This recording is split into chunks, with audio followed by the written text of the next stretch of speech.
காச்சிமா, காச்சிமா அப்படின்னு சொல்லிட்டு ஓசின்னு கூப்பிடுற அந்த ஒலி இருக்குல்ல, அது வந்து அம்மாங்கிற அர்த்தத்தை கொடுக்கக்கூடிய அந்த சொல் என் மனசில் இப்போவுமே ஒலிச்சிட்டு. இதுவரைக்கும் நிறைய ஜப்பான் படம் பார்த்துருக்கேன். நமக்கு அந்த மொழி வந்து புரிதலுக்கு உட்படாது. ஒரே ஒரு வார்த்தை மட்டும், அந்த காச்சிமாங்கிற வார்த்தை. ஏன்னா அந்த குழந்தை கூப்பிடும்போது அப்படி மனசுக்குள்ளால ஆழ பதிஞ்சிட்டு இருக்கும். நண்பர்கள் அனைவருக்கும் வணக்கம். இன்று நாம் பார்க்க போகின்ற படம் ஓசின்கிற ஒரு ஜப்பான் திரைப்படம். 2013 வெளிவந்தது. அதற்கு முன்பு தொலைக்காட்சி தொடராக வந்திருக்குது, அனிமேஷன் திரைப்படமாக வந்திருக்குது. ஒரு பயோகிராபிக்கல் ஃபிலிம் இது. இது வந்து என்னுடைய சேமிப்பில் இருந்த ஒரு கொஞ்சம் படங்களை வந்து டெலீட் பண்ணணும், ஸ்டோரேஜ் ப்ராப்ளமாக இருக்குன்னு சொல்லிட்டு டெலீட் பண்ணும்போது திடீர்னு இந்த படத்தை ஓட விட்டு பார்த்தேன். ஒரு பனி பிரதேசம், ஒரு பகுதியில் வந்து ஒரு சிறுமி வந்து நடந்து வர்றா. புயல் பனி அடிக்குது.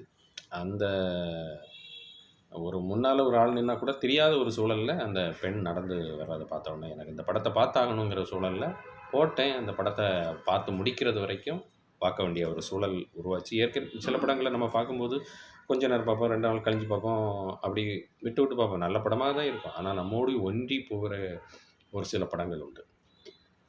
அதில் ஒரு முக்கியமான படம் தான் வந்து ஓசின்.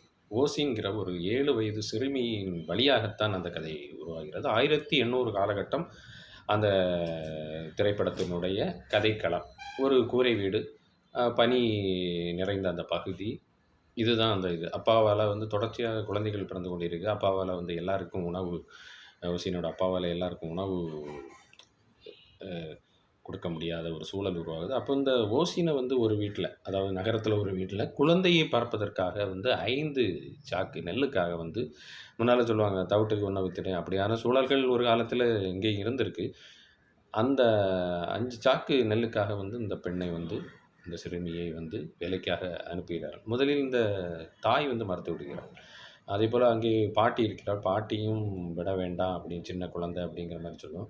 இந்த ஓசின்னு வந்து என்ன என்ன படிக்கணும்னு சொல்லுவான். ஆனால் வந்து அப்பா பிடிவாதமாக இருப்பார். அடுத்த குழந்தை பிறப்பதற்கான ஒரு சூழலும் அங்கே இருப்பதை காட்சி நமக்கு உணர்த்துகிறது.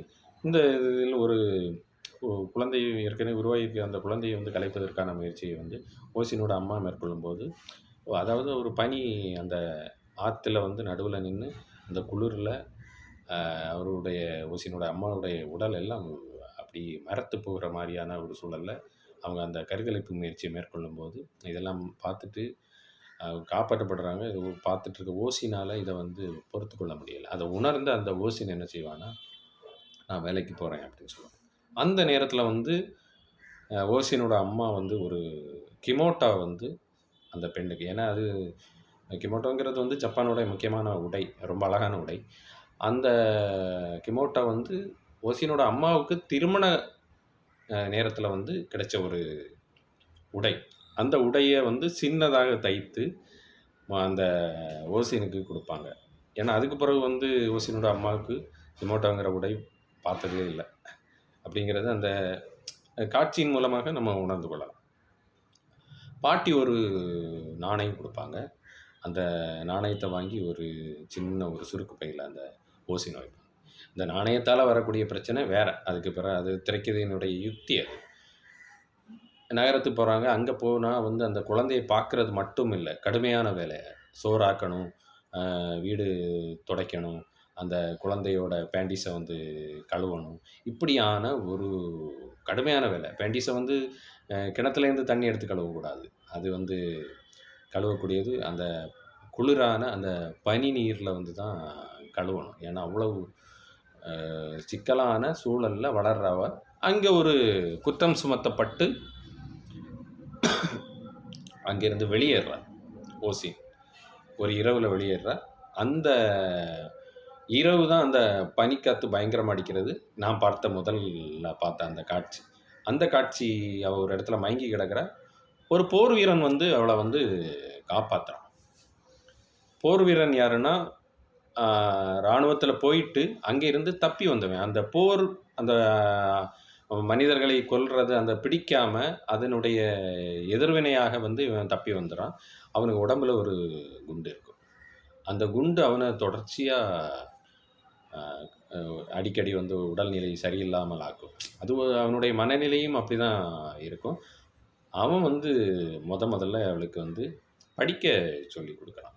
2வது போகும்போது மவுத் ஆர்கன குடுக்குறான். அவனுக்கு நடந்த நிகழ்வுகளை நீங்க திரைப்படத்தில பார்த்துக்கிடுங்க. அது முக்கியமான ஒரு விஷயம் தான் அது. அது ஒரு எதிர்வினை அல்லது விமர்சனமா கூட அந்த படத்துல இருக்கலாம். அந்த இயக்குனர் வைத்திருக்கலாம். அது மூலமா அவ கல்வி கற்றுக்கொள்கிறாள். இன்னொரு வீட்ல போய் அவ திரும்ப வீட்டுக்கு வர்றா. அங்க இருந்து திரும்பவும் வேற ஒரு வீட்டுக்கு வேலைக்கு போறா. வேலைக்கு போகும்போது அவ கேட்குறா, "அது என்ன சோறாக்க தெரியும், இதாக்க தெரியும்" அப்படின்னு பல ஏன்னா முதல் வீட்ல வேலை செய்யும்போது அவளுக்கு வந்து கடைசியில வந்து சோறு குடுப்பாங்க.